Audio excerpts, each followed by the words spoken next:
cleaning your weapons, you always want to clean them every time after you shoot. And your carry weapon or weapons, my rule of thumb is, like I said before, my rule of thumb is I clean my carry weapons at least once a month or immediately after shooting, whichever one comes first. And my non-carry weapons, which is like this XDM Elite, so I'm probably not going to carry that because it's so large.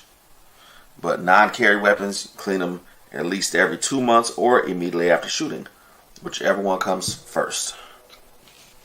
And even if I only carry the gun, let's say I just carry it, let's say 3 days out of the month, then, and if I don't shoot it that month, I'm still going to clean it at the end of that month. Because you will be surprised how much dust and lint will accumulate in your weapon from just wearing it.